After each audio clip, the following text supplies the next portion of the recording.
Hi everyone, this is Terry at terryscraftroom.com. I have a quick tip today.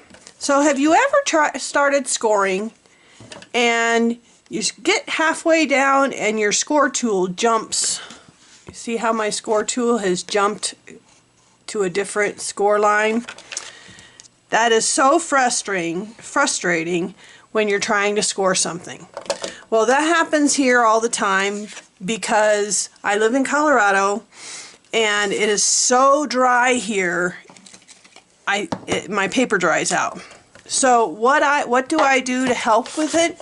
I get some wax, and you can see my wax has little divots in it in the top here.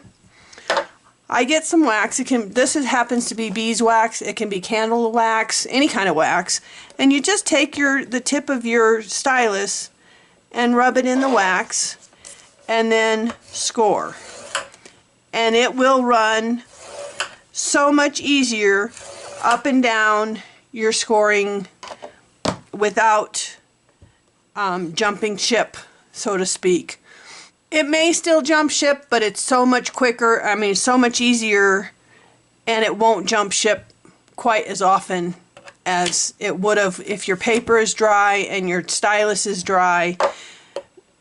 All you got to do is just take your stylus, and there you go. I hope you've enjoyed today's quick tip. Have a wonderful day, and we'll see you next time. Bye!